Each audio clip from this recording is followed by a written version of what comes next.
DGP બન્યા બાદ GS મલિકે પ્રથમ વિડીયો કોન્ફરન્સ કરી છે। રાજ્યના તમામ પોલીસ કમિશનર સાથે વિડીયો કોન્ફરન્સ થઈ છે। રેન્જ આઈજી અને એસપી સાથે પણ વિડીયો કોન્ફરન્સ થઈ છે।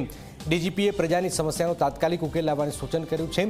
નાગરિકોની અરજી કે ફરિયાદનો નિકાલ લાવવા માટે સૂચનાઓ આપી છે। પોલીસ સ્ટેશનમાં સ્વચ્છતા જાળવવા માટે આગ્રહ છે। ફરિયાદ કરવા આવતા લોકોને અગવડ ન પડે તેનું ધ્યાન રાખવું। લાંબા સમયથી એક જ સ્થળ પર નોકરી કરતા પોલીસ કર્મચારીઓની બદલી કરવી।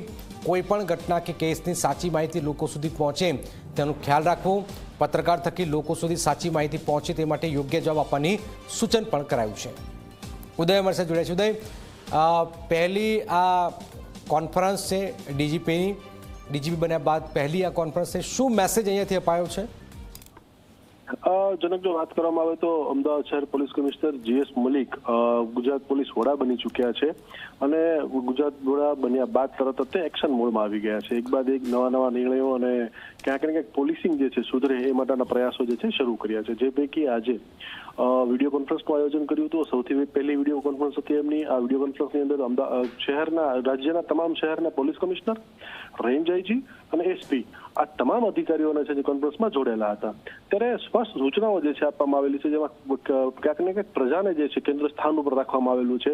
જો મુખ્યની વાત કરવામાં આવે તો જે ફરિયાદ કરવા આવતા હોય છે પોલીસ સ્ટેશનની અંદર ફરિયાદીઓ, તો એને પોલીસ સ્ટેશનની અંદર કોઈ પણ પ્રકારની અગવડ કે ન પડે એનું ખાસ ધ્યાન રાખવું। પોલીસ સ્ટેશનની અંદર સ્વચ્છતા રાખવી, સાથે જ તે જે ફરિયાદ કરવાનો નિકાલ કરવાનો જે હોય છે તાત્કાલિક કરી દેવો, સમય મર્યાદામાં કરી દેવો।